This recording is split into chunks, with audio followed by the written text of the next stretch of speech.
MS is going to start up here in another week and a little bit. So those of us at Promising Pages are excited about a new school year. And as someone who grew up in a family of teachers, I'm very much a lifelong learner. And Rotary gives us yet another opportunity to learn so much about the world and each other through service. So we can learn what the truth is. We can learn about fairness, goodwill, and friendship, and benefit to the world in general. So let us pledge as this new school year begins to learn from each other, learn from the world, and learn through our service. Amen. And stand and join us for the pledge. Pledge allegiance to the flag of the United States of America and to the republic for which it stands, one nation, under God, indivisible, with liberty and justice for all.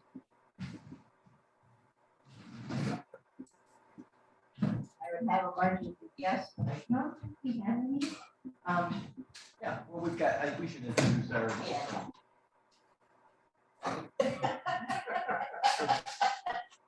Hi, everybody. I'm Amanda. Part of the Impact Club. We have Amanda here, she's part of the impact.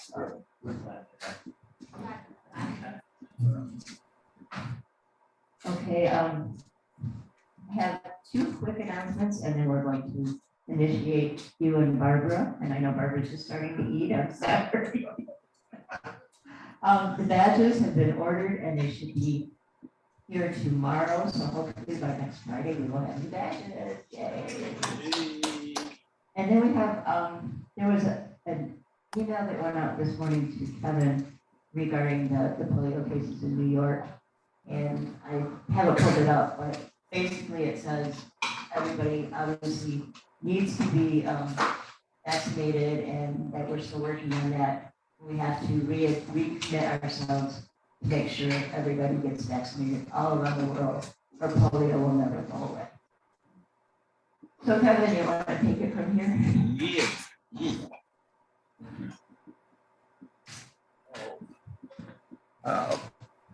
Good morning, everybody. We've got a great turnout here. I'm so happy to see all these smiling faces. And I just have a couple of announcements. First of all, wanted to say that we had a really good turnout at the diaper bank yesterday. We have 6 spots and we had all 6 spots filled. Special thanks to Jerry Cotter from the Charlotte Club, but also Choice Gray from our Impact Club was there. This was her first time. And a special thanks, and speaking, oh man, do you have timing or what? I owe a special debt of thanks to Hugh and Barbara Lewis, who showed up there for the first time as well. Hugh, thank you. Barbara, thank you guys so much. My neighbor, 17-year-old Alexander Foltz, was there as well. He is so stoked about volunteer service. There's a 17-year-old kid who sent me a text when he got home and said that he had rearranged his entire schedule so that he can make sure he's available to show up at MedAssist and the diaper bank when we volunteer. So that's great. I wish I was that focused when I was 17. One other thing, that is the diaper bank again is coming up on August 27th, next Saturday. We have 10 spots filled thus far. We would like to have 20 people there. We've got capacity for 30, but I'd be happy if we can get 20 people there. If you're not doing anything on the 27th of August, we need hands on deck. They are just getting ready to distribute at the diaper bank, and we want to have as much product available as possible. And just as a reminder, it's diapers, it's adult incontinence supplies, and it's period products for young girls. So if you can do it on the 27th, that'd be great. Also, one more plug for Discover Rotary. We've got a list of people that we've invited. No idea how many people are going to show up, and even if it's only one, that's fine. We plan on being here at 10:30 next Friday to do Discover Rotary and to try to bring in some more members for our club. That's it, Madam President. Number 5. Bobby T. No, I know. my lucky day. One more time. Sorry. Oh, you were supposed to do that.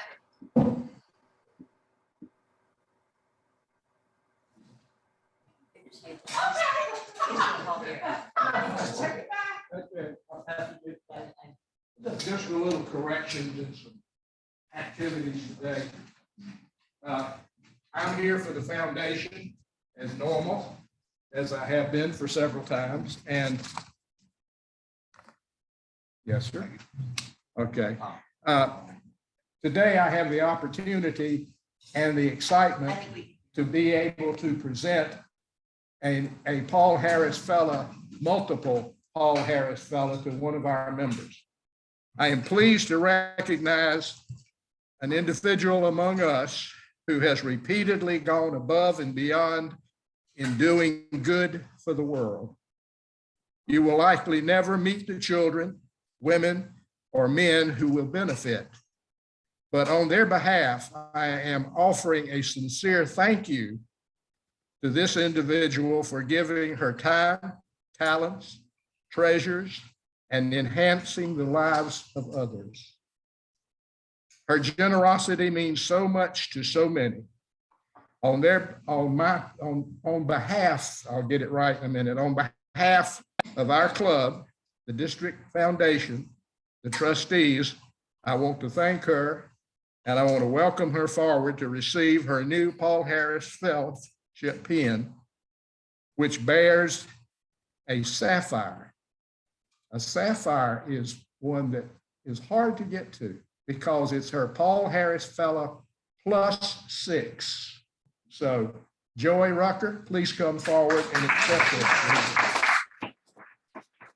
it.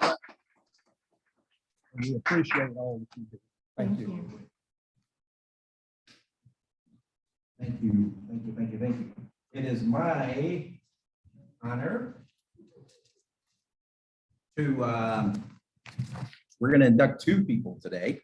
And one of them is here, one of them is online. So we are about to induct two new members, not new to Rotary, but two new members to our club today. And they're just fantastic people.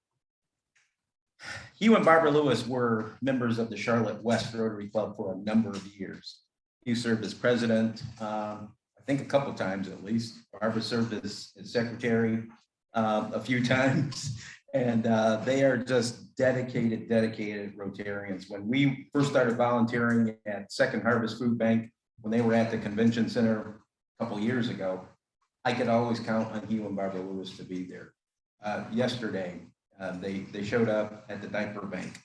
I don't know if you guys have been to Medicist or not, but you are just dedicated volunteers, and we are grateful to have you in our club. Barbara is a retired educator.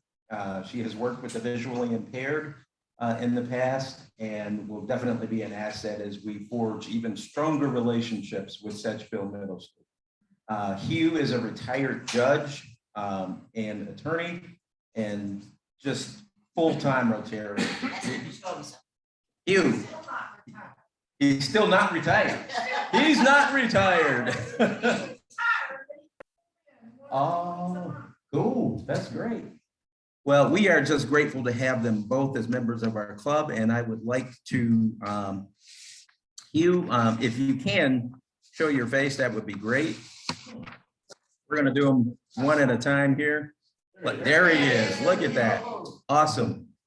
Well, I want to say, Hugh Lewis, you've been chosen by membership in the Rotary Club of Charlotte Dilworth South End because your fellow members believe you to be a leader in your vocation, and because you manifest those qualities of head and of heart, which fix you to interpret and impart the message of Rotary to those with whom you come into contact with. You are a representative of your vocation in this club, and any contribution of an educational value pertaining to that vocation must naturally come to us through you. On the other hand, you became the ambassador from us to your vocation, and it becomes your duty to carry the ideals and principles of service to your work. We also expect much from you in help and inspiration, which will enable us to be better Rotarians. And with this hope, we most heartily offer you Rotary Fellowship. Hugh, I wish to impress upon you that you have been admitted not only to the Rotary Club of Charlotte Dilworth Southeast, but to a worldwide association. And by virtue of your membership in this club, you will be welcomed into the fellowship of any Rotary Club in the world. The honor and privilege of Rotary membership carries with it its duties and obligations, as you are well aware. You will be expected to attend the club's meetings regularly, to perform your share of club service, which we know you do, and to place your knowledge and the talents at the disposal of the club in its task of carrying the principles of Rotary into the daily life of the community. I ask all members to rise.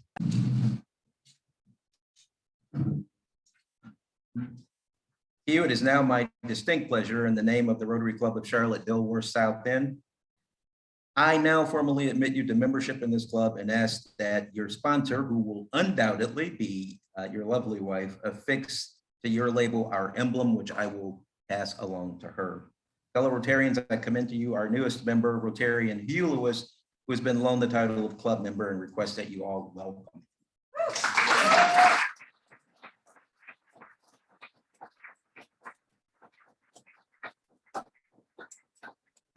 Thank you, Hugh. Now I'm going to ask the representative of the family to come on up.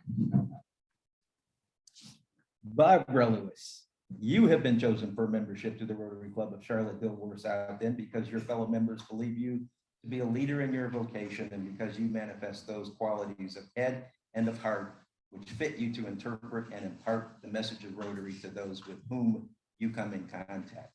You are the representative of your vocation in this club, and any contribution of an educational value pertaining to that vocation must naturally come to us through you. On the other hand, you become the ambassador from us to your vocation. It becomes your duty to carry the ideals and principles of service to your work. We also expect much from you in help and inspiration, which will enable us to be better Rotarians. And with this hope, we most heartily offer you Rotary Fellowship. Barbara, I wish to impress upon you that you've been admitted not only to the Rotary Club of Charlotte Dilworth South End, but to a worldwide association. And by virtue of your membership in this club, you will be welcomed into the fellowship of any Rotary Club in the world. The honor and privilege of Rotary membership carries with it duties and obligations. You will be expected to attend the club's meetings regularly, to perform your share of club service, and to place your knowledge and talents at the disposal of the club and its task of carrying the principles of Rotary into the daily life of the community. And I ask all members to rise. Barbara, it is now my distinct pleasure, in the name of the Rotary Club of Charlotte Dilworth South End, I formally admit you to membership in this club and ask that Eric affix this label. He's not standing there just for looks. That's right. No. Other forms of tech support, There you go. if I can get the thing out of the pack. These things are really difficult. Okay. Here we go. There we go. Okay, yeah, careful. This is dangerous. Very dangerous, yeah. Yes. And get the back of it. And Barbara, on behalf of the club, I'm going to give you this Imagine pin, which is our emblem, our Rotary logo for the year. I would ask that you provide these to your other half. Okay. Fellow Rotarians, I commend to you our newest member, Rotarian Barbara, who has been loaned the title of club member.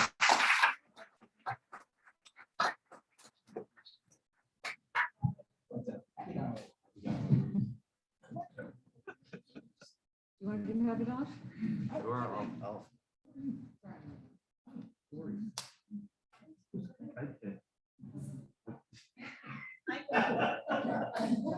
Okay, here we go. Who's that? I was gonna say, I donated online, which joy up to we were no longer doing PayPal. So I have $50, just a different PayPal.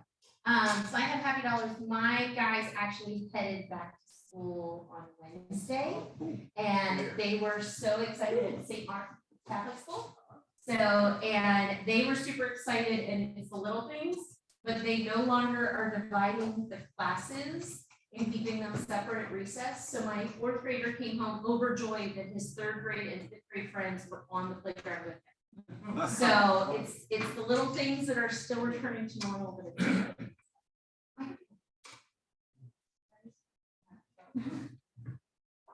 My happy dollar is for Joy for her new Paul Harris Fellow Award, and also for you and Barbara for becoming members of this club. Thank you very much. Glad to have everybody. Anybody else happy?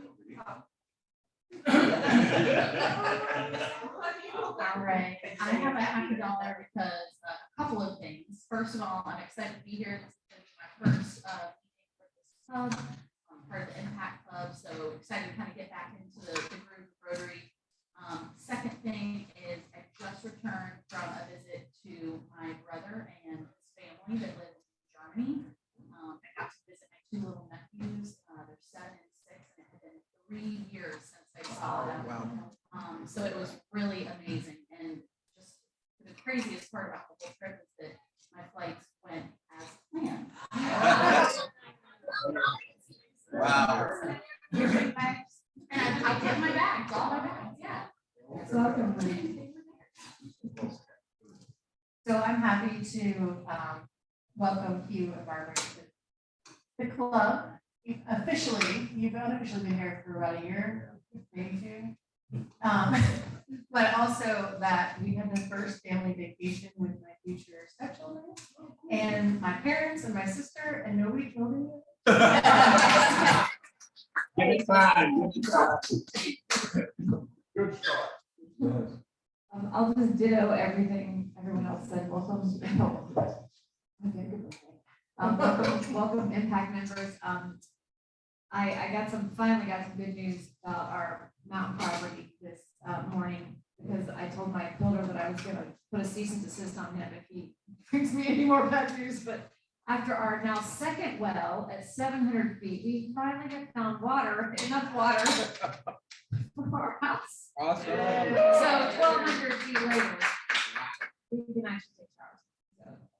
You're either gonna hit water or oil, one of the two.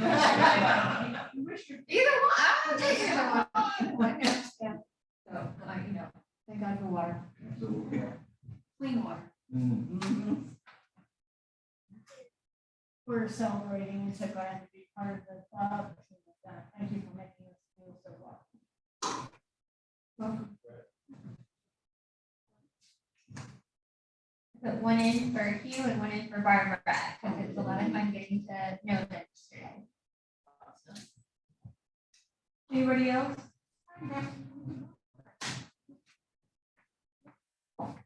I will donate online. I am happy for a multitude of things. I'm happy that LeDayne, our speaker, is here. She is an awesome lady. You're gonna hear a little bit more about her. I'm happy that Hugh and Barbara Lewis are members, officially members of our club. I'm happy that Joyce is here and that she knows the true age of her mother. That's a long story. I am just happy, seriously happy. You've got some great. I'm happy that you are here. It's just wonderful. And I am super happy to see Ed King again. I know he's gonna kill me for this, but he's a good human being, and I don't think you know how much I appreciate you. Now that you were gone, so welcome back. It's great to see you. I'm happy to see all these smiling faces. So.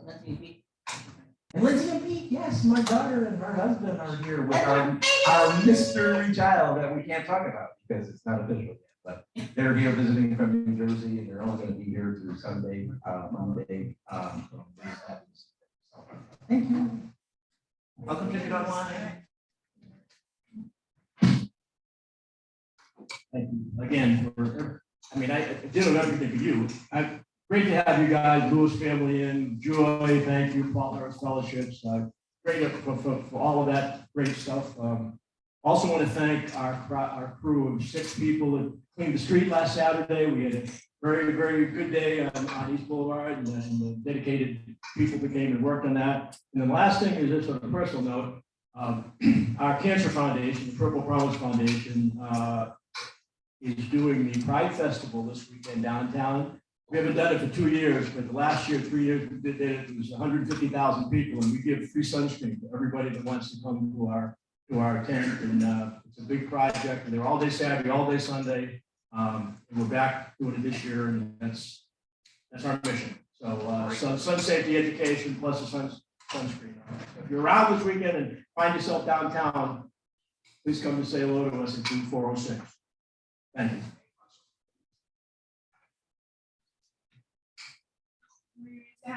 Okay. Anybody online? Anybody online want to say something on the chat? Say something in the chat, since we can't hear. Or say it and I'll repeat it.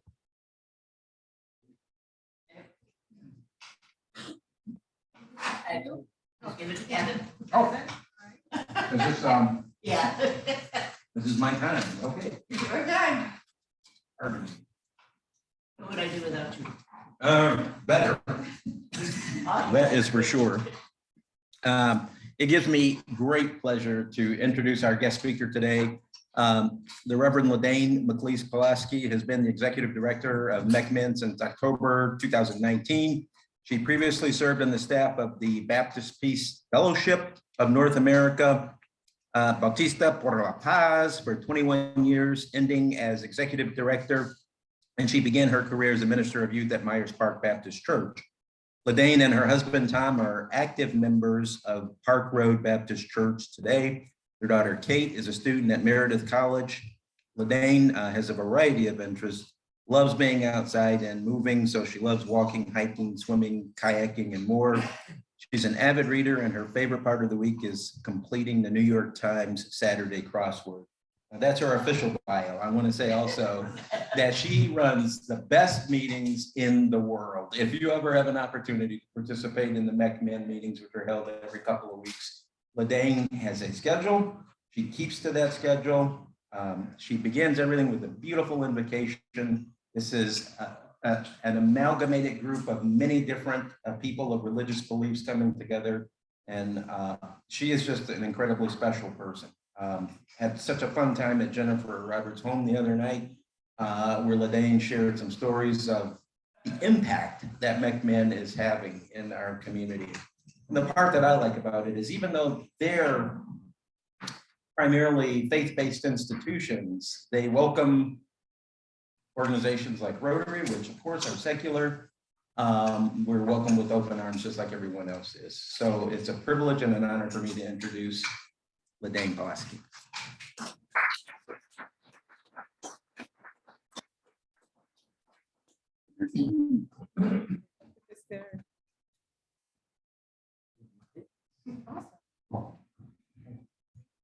Well, hello, everyone. Hello. It's so exciting to be here for my first ever Rotary meeting. So thank you so much for the invitation. And I think it's lovely that Hugh and Barbara waited to be initiated till today, because I've known Hugh and Barbara as long as I've known anyone in Charlotte. They were very strong and active members at Myers Park Baptist Church, which is what brought me to Charlotte. And if they're an example of what Rotarians are, then you couldn't have a better example. It's good to see you. Good to see you, Hugh, kind of. It's very good to see you. I'm kind of seeing you, though. So, all right, remind me of my timing, because I am a Baptist pastor. You got about 25 minutes. Okay, perfect. And if I start going over, you can just let me know. We'll give you the high five. Got it. I had a speaking engagement a couple of years ago, and the person who invited me was very apologetic. She's like, "You've only got 20 minutes." I said, "I'm a Baptist pastor. What I do every Sunday is like, if I can't say it in 20 minutes, it's not worth saying." So anyway, I want to start by sharing a story that I suspect a lot of you will identify with. Kevin heard this last week. We have a program called Open Tables, where we bring people from several different congregations that represent different faith groups together. And we have a potluck dinner and a dialogue around a specific question. And so a couple of months ago, an 80-year-old woman who's part of the Open Tables group, our opening question was, "Tell us about your hometown." And she started by saying, "I was born in a small town in North Carolina. It's called Charlotte." And so I looked actually on Wikipedia yesterday. When she was born, the population of Charlotte was just over 100,000 people. The metro area now, so that's Charlotte itself. I'm not sure exactly what the metro area was at that point, but the metro area now is over 2.2 million people. A sixth of those people were born outside the United States. 1/6. We are as religiously, racially, ethnically diverse as we have ever been. And that is all within one person's lifetime. And I use that story because I think it's a great illustration of both the challenge and opportunity that we have here. I've lived here for 30 years. I think Tom said he's been here since 73. I don't know how long other folks have been here. However long you've been here, I know you've seen this change. Or you've been one of the new neighbors who that had to get to know people who were already here. So I just think that her story, I think, just sort of encapsulates so much of what we're about. And what it is that we're trying to do. As Kevin mentioned, I started at MeckMIN in October of 2019. So I joke a little bit seriously, no, a lot seriously, actually. I had just started to get my feet on the ground when the ground disappeared. And so it has been a challenging, interesting, educational ride so far. Almost 3 years in. Obviously, the pandemic has a lot to do with that. But also, I have spent my entire career in Baptist spaces and my entire life in Christian spaces. And so it's also been quite a journey for me over the last 3 years to settle into MeckMIN, where we have representatives from 9 different faith groups. And those are Baha'i, Buddhist, Hindu, Jewish, Muslim, Science of Mind, Sikh, and Unitarian Universalist, in addition to a wide variety of Christian denominations.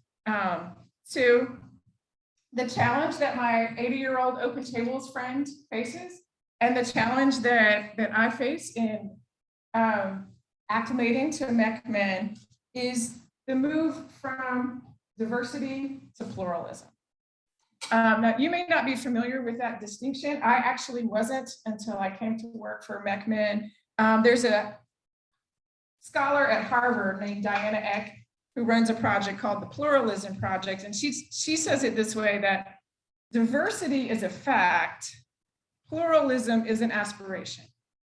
Our communities are obviously increasingly diverse. That's just a fact. The census clearly shows that. But pluralism is a step beyond that. It's a step of being appreciative of that diversity. And that takes effort. It takes a lot of work of bridge building. It takes a lot of understanding so that we can have diversity as an asset and not just simply it's there. So a few examples to kind of make that a little more concrete. So diversity means that we might find ourselves in relationship with people who don't eat pork for religious reasons, or some folks who don't eat meat at all for religious reasons. So that's diversity. There they are. Pluralism means that when we plan the company picnic, we are thinking about them. Or that when we plan a school lunch menu, we make sure that they have something real to eat, right? As a vegetarian myself, I can tell you lots of times I go places and they'll be like, oh yeah, we have something. Actually, I ended up in the hospital overnight recently, had to have a bunch of tests, I'm all fine. But I was at an atrium hospital and almost starved because they did not have vegetarian options. So the first night I was there, they brought me a fruit plate, which was lovely, a little light on the protein. For lunch, I had broccoli and carrots. And for dinner, I had broccoli and carrots. So, and To their credit, when I filled out my survey, the head of dining services called me and we had a really good discussion and she promised that she would train her staff a little better. But it's another good example. So, but think about what it's like if you are a Hindu or a Sikh who doesn't eat meat for religious reasons, to constantly find yourself in places where there are no real options, or to find yourself in a school lunchroom. The only option on the menu that day is pork barbecue. So pluralism is making sure everybody gets enough to eat. Diversity may mean that there's a Muslim player on our kids' soccer team.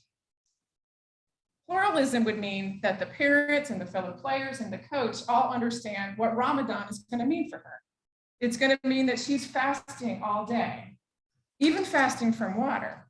So the coach might need to be thankful if she wants to come to practice or she wants to come to the game, which she might, to be thoughtful about what to ask out of her, knowing that she hasn't had anything to drink since sunrise. Diversity means that in our workplaces, we might find ourselves with a wide variety of faith groups.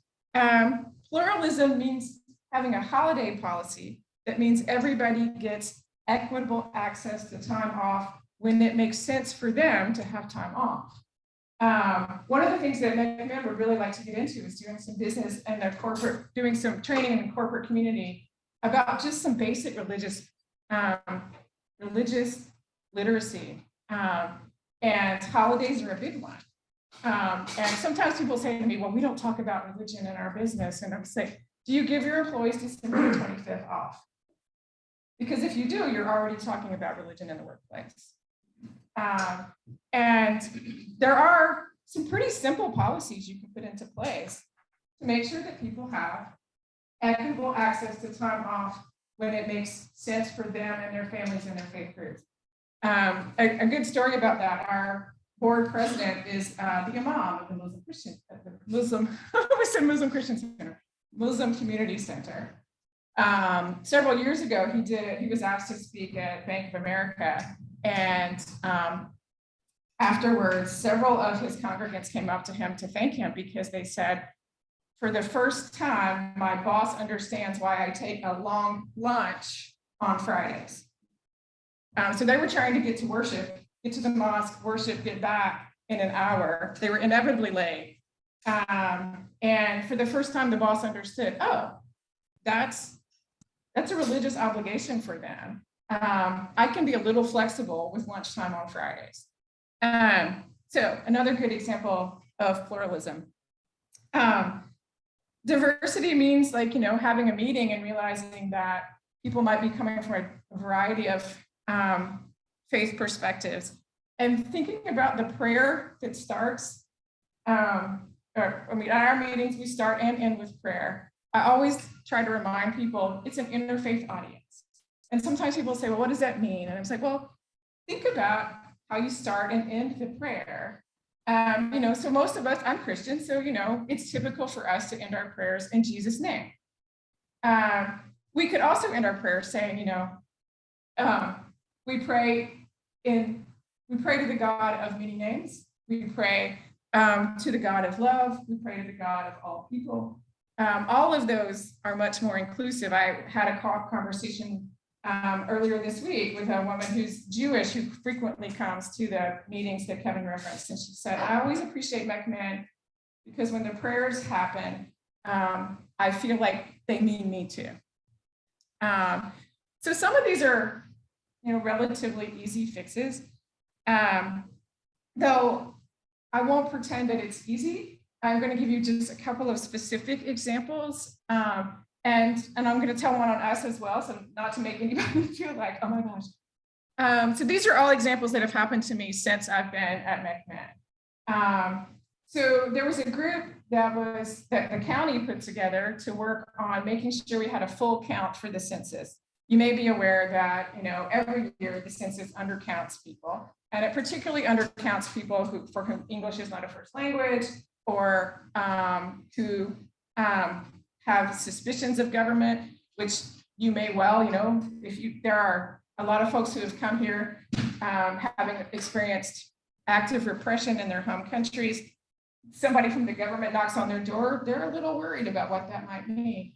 So we were actively trying to make sure that everybody got counted. But every single time I went to a meeting and they would have a PowerPoint presentation, they would say, we're reaching out to church groups. And I'd say, you mean houses of faith, right? And they go, oh, yeah, we'll get that changed. And then the next month we'd meet again and it would be, we're reaching out to churches. You mean houses of faith, right? And so, honestly, they had the best intentions in the world, but every time they said church, they were excluding a lot of the very people they were trying to reach out to, since church is specifically a Christian word. And I'm going to tell this story, and I really don't mean to be judgmental. It's just a story about how it's difficult. When we had the huge surge of Afghan refugees, most of whom, of course, are Muslim, CMS was really on top of trying to work really hard to make sure they were being as inclusive as possible. They did a lot of hard work. They even made somebody, it was like her full-time job to help get those families acclimated. So I want to give them a lot of credit for all that they did. And I also want to tell this one story about the difficulty. They planned a big welcoming event. They planned it at a church. I get that part because it was free space. We did talk to them a little bit about how that might not feel completely welcoming. If you've only been on the ground for a couple of weeks. They also planned it on the first weekend of Ramadan. And so they were going to have food trucks, and we were, trying to say, there was a Muslim woman on the call, and I was on the call, and I was trying to kind of speak up so that she didn't have to do all of the speaking up, and to say, you can't have food trucks during Ramadan. And in fact, you can't really expect people to show up during Ramadan. There are a lot of religious obligations that they have. And then the Muslim woman was saying, really, I wouldn't plan anything even in the week leading up to Ramadan, because a lot of people are kind of starting to practice fast to get ready, which was something that I didn't know. Another example, my life is ruled by my Google Calendar. It's color coded. I have a personal one, I have a work one, I have a family one. On Google, you can get Christian, Jewish, and Muslim holidays. You cannot get Sikh, Hindu, Buddhist. So which means every year I have to go in and put in Diwali so that I remember not to schedule something. I find that interesting. And I even tried figure out, is there a way I can add it on? And I haven't been able to figure it out yet. So that's interesting. So there's some groups in our society who don't even show up on the Google Calendar, which I think is really interesting. The Christian holidays come automatically. I think you might have to opt in for Jewish and Muslim holidays, which is also interesting. And here's a story about on MeckMIN. So we're trying to plan a committee meeting, and this particular committee includes the rabbi from Temple Bethel, and we were chatting on WhatsApp about a possible committee meeting time, and he had to write to say that's Yom Kippur Eve, right? So even for us, right, it takes effort we sometimes get it wrong. So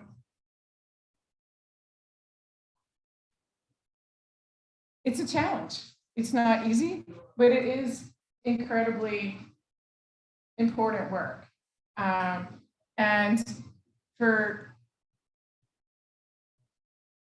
I was thinking about, your test, and I love number 5, by the way. I think, this work falls so much into everything that you're all about. And I wasn't really planning to tell the story, but I will tell this one. It kind of falls into all the categories, but it has an element of fun with it as well. One of my favorite programs that we've done since I came, we do a monthly lunch and learn called Food for Thought. And we always have a particular topic, a speaker, maybe a panel. And so my first December, which was pre-pandemic, Imam John, our board chair, said, I want us to talk, I want us to do a program about how different faiths understand Jesus. So we had a Jewish cantor and two Christians, one fairly conservative, one pretty progressive, and then Imam John as the Muslim representative. And they all talked about how their faiths understood Jesus.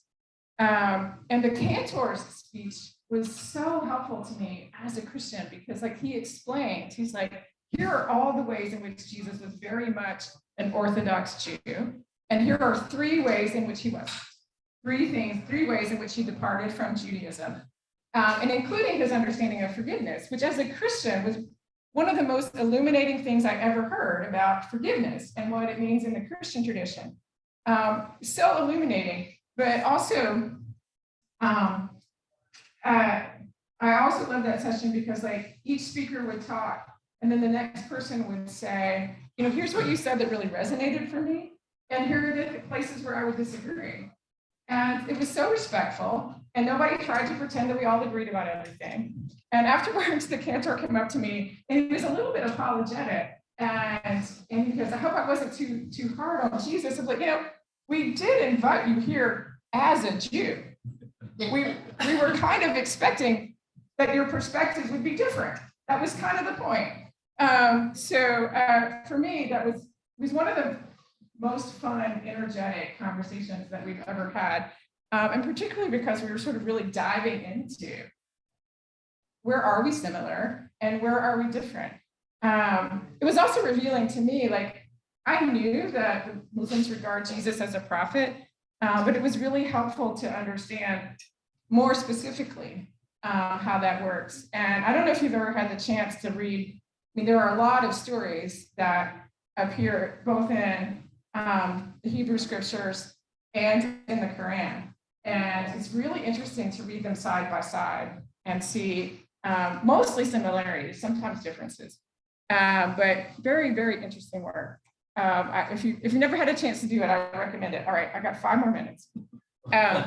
So let me just talk super briefly about a couple of the things that MeckMIN does to sort of help in this move from diversity to pluralism. So one of them is the Open Tables project that I mentioned. We actually had one last night. It was amazing. I ended up at a table. Usually we have different faith groups. Last night, the Muslim community wasn't able to join us, so it was only Christians, including a good number of folks from the Church of Jesus Christ of Latter-day Saints. And at my table, we had this incredibly fascinating discussion, including there was a man there who is, and I told him, he identifies as gay. And I said, you're the only gay person I know who has remained in the LDS. He goes, yeah, I'm the only gay person I know who's remained in the LDS. And then the 2 other LDS folks at the table were so compassionate and so encouraging. And I was like, okay, this is an interesting perspective for me to have.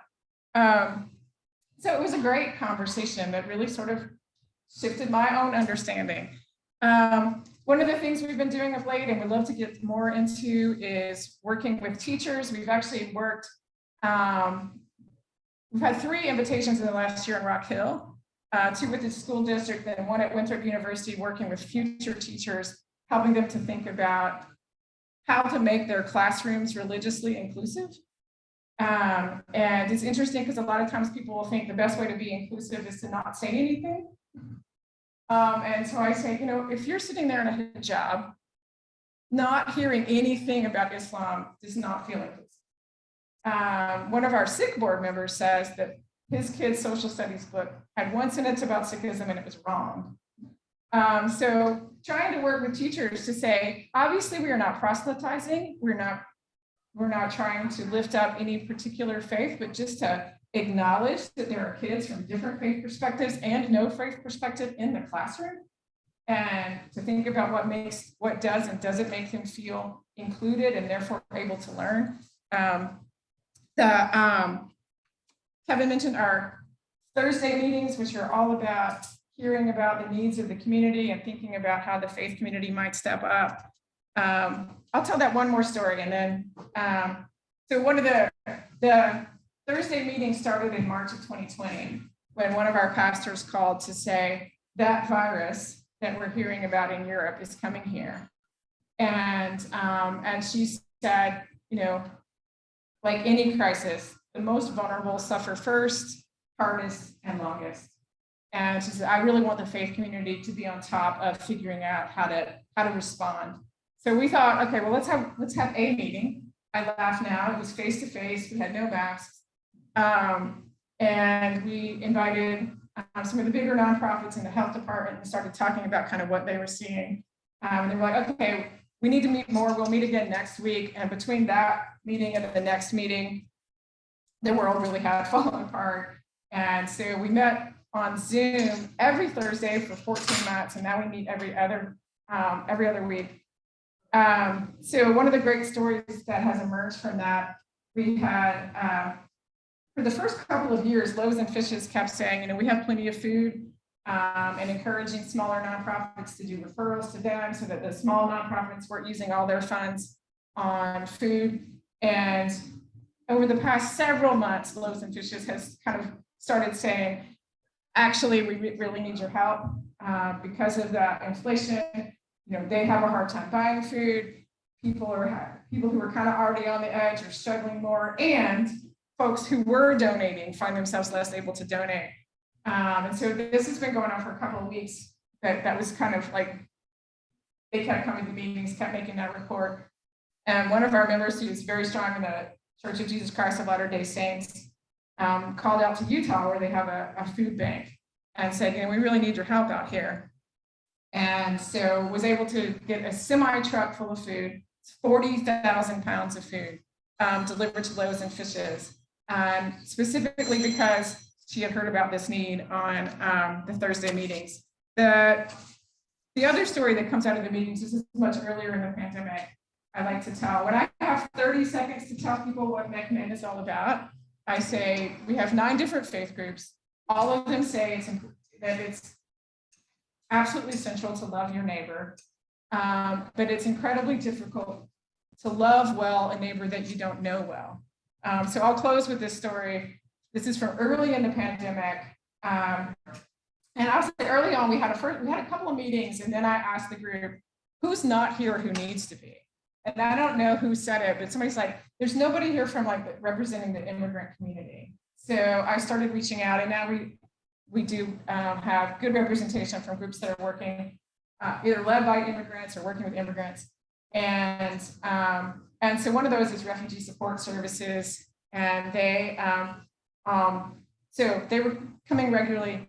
And early on, you remember when there was the coin shortage, and like everywhere you would go, the cash register would say, you know, exact change only or credit card only. So they brought to our attention that a lot of the folks that they were working with, who live mostly in East Charlotte in apartment complexes, all of those apartment complexes had coin-operated laundry facilities. And they were saying, these folks can't wash their clothes, and you can't send your kids to school. You can't go to work if you can't wash your clothes. So we did an interfaith quarter drive. And this was, you know, heart of the pandemic, where like at my church, you know, our pastor stood out in the circle drive and invited people, you know, during this 2-hour slot, drop by and roll down your window and drop off your quarters. And to me, that's such a lovely example of, we had to, through Refugee Support Services, we were able to know our immigrant neighbors well enough to love them in a very specific, concrete way, which was to give them the quarters to operate the laundry machines. So we'd love to get you, if you're interested in learning more, we'd love to get you involved. It's in addition to what you do here, another great way of kind of getting to know other folks in the community and serving the community. I brought some basic flyers about what we do, and you can also join our newsletter list. It goes out twice a month. Our website is easy. It's www.meckmin.org. And you can join the newsletter list there, or if you want to just tell me today that you want to do it. We'd love to get you connected. So thank you so much. How about a round of applause for LeDayne?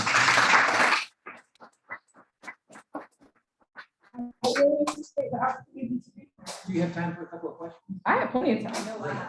Yeah, I know you do. Yeah, it always is. All right, so one statement, first of all, you guys need to be capturing some of those conversations on the podcast. There's that one about Jesus, but just hearing different topics from different faiths, I think is fascinating. And we don't even, some of us don't access certain religions, right? So I don't know, just consider maybe if people are comfortable capturing some of those so that others can hear them, because I think it's fascinating. Speaking of hearing, I don't know if anybody can hear you, Kelly, online. Good, So basically, the comment was that, we should think about podcasting because not everybody has access to having these conversations with folks from different religions.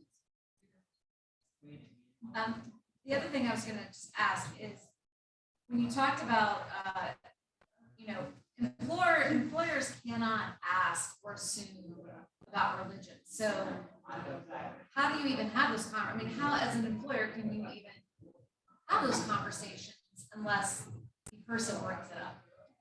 Sure. So, and then that question comes up in school situations as well. So the question is that what can an employer do? Because legally you can't ask somebody what their faith is. So I think that there are a couple of things. One is just to operate from the assumption that there is religious difference within your company. Everything from people of no faith to people for whom their faith is incredibly important, and a lot of space in between. So I think just assuming that that there is diversity within your company, and having policies based on that, whether or not you can have policies that assume religious difference without anybody ever having to tell you.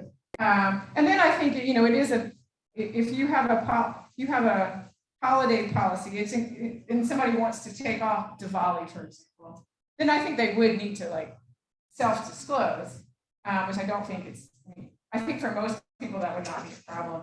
In a lot of cases, it actually is pretty obvious. So our Sikh friends wear turbans and they carry a little knife with them. So there are times when, it's pretty obvious that there's religious diversity. So I think just operating on that assumption and making it okay for people to self-disclose, also making it okay for them not to. I mean, there are definitely Muslim folks who are not going to tell anybody. And, if a woman doesn't choose to wear the headscarf, you may or may not know. They may or may not choose to go to worship on Fridays. They do have the right not to tell you. But I think if you make it, I think the policies need to be written assuming that you have diversity. And then culture-wise, it needs to be okay for people to let people know. But it's actually, we had that question in school as well. And, we talked about how hopefully you have a good enough relationship with parents to be able to say, are there particular holidays you celebrate at home that you'd like for us to recognize in the classroom? Or are there specific things we need to know? When we did that training, one of the women who spoke was super helpful. We did a panel of folks kind of talking about, they were all adults and they were talking about their own experiences in the classroom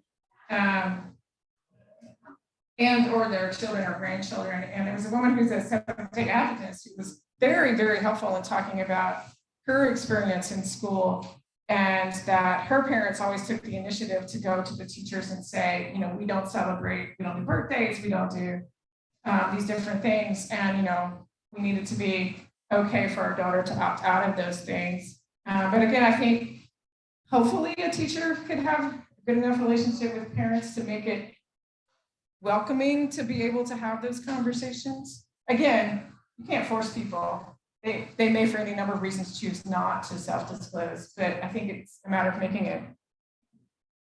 it clear that you're welcome, that you would welcome that conversation.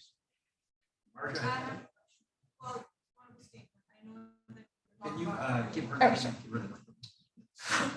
So I know that you're talking on a religious standpoint, and I just want to mention something about just inclusive and how when people see other people who don't look like them or are a little bit different, I think they don't want to be rude, so they go into ignoring.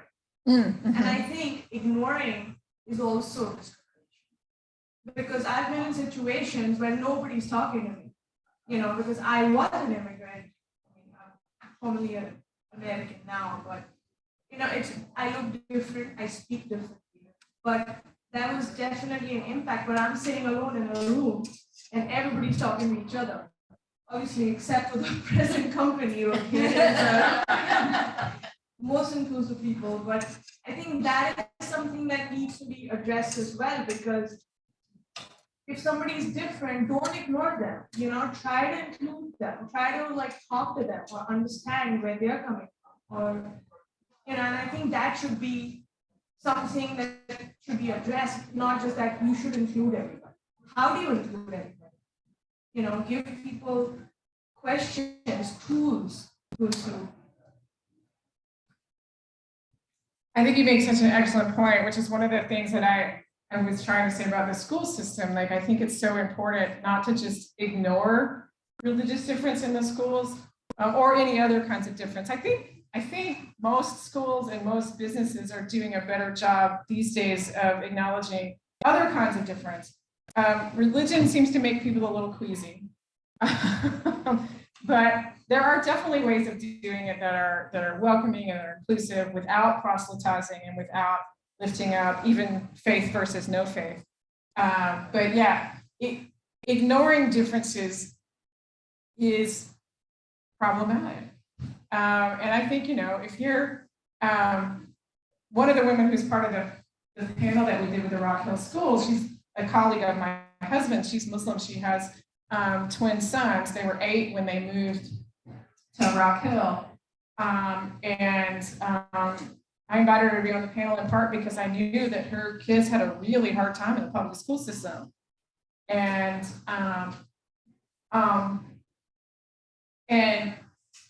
she was just very passionately longing for, the teacher who would acknowledge that in the classroom. She told this really poignant story that during Ramadan, the boys are actually young enough that they're not required to fast, but they were choosing to fast. But they would take fake lunches to school because they didn't want to have to explain to their classmates why they weren't eating. And I was like, well, what an opportunity that would be to you don't have to be promoting Islam to explain to the classroom, this is a holiday in which people choose to fast. With their permission, of course, to say, your classmates here are choosing to fast, and that's a beautiful thing. Okay, I know Barbara had a question.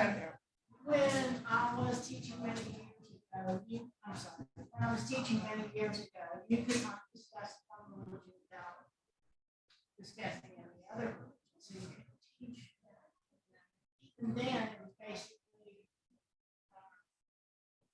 free religion, so to speak. There are too many more.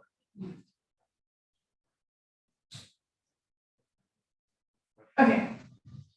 So there's definitely, there are more religions out there that can be given full appreciation in any classroom setting. But I do think you can talk about the fact that there is diversity and to talk about that in ways that you as the teacher are sort of setting the standard that this is an okay thing to talk about, it's an okay thing to acknowledge, it's an okay thing to bring up.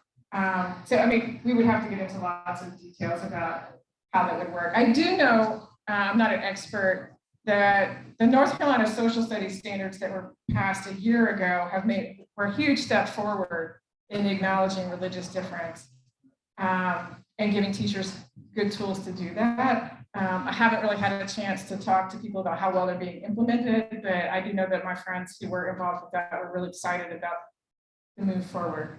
One more question, or are we done? So you mentioned working with corporate America, you mentioned with schools. I'm just curious because we lived in DC for the last 10 years. I'm one of the newbie transplants to Charlotte in the last year.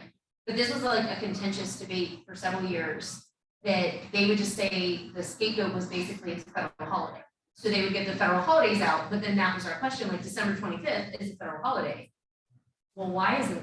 You know, so that's what I'm just curious is if there's anything, even at the local government level, kind of changing some of that, or do they just go strictly to this is what we're following?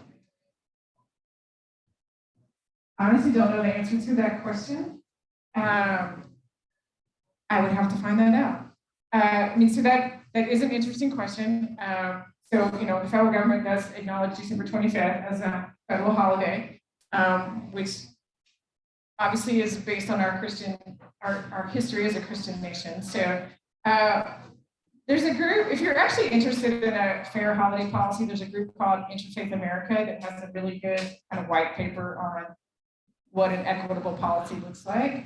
And it's interesting, right? Because some faiths have a lot more holidays than others. And obviously we're not giving, you know, everybody every day off for every holiday they could possibly celebrate. So they do like floating holidays. And so everybody gets a certain number of floating holidays that they can have whenever they want.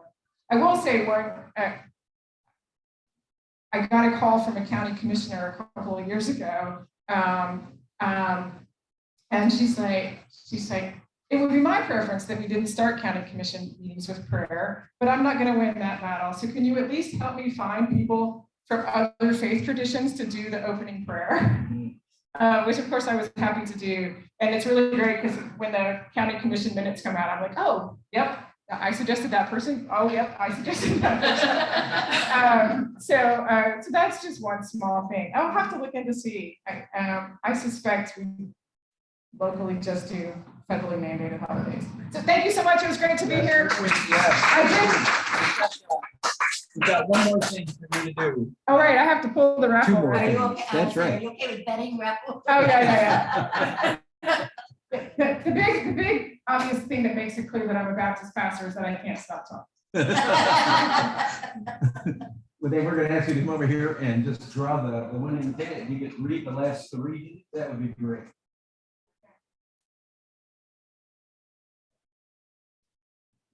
All right, the last three digits are 151. It's the one after. All right. Well, he's the other winner. If we can, just, LeDayne, on behalf of our club, since you admire this four-way test, which is actually our five-way test, I am going to give you our Rotary coin, which contains the four-way test on it, in appreciation for your time and your comments here today. I also got to say, LeDayne is a graduate of SFPL. We found that out in one of our meetings many years. Well, not that long ago. You're not. It's a quite so, thank you for that. And thank you for being here today. We certainly appreciate it.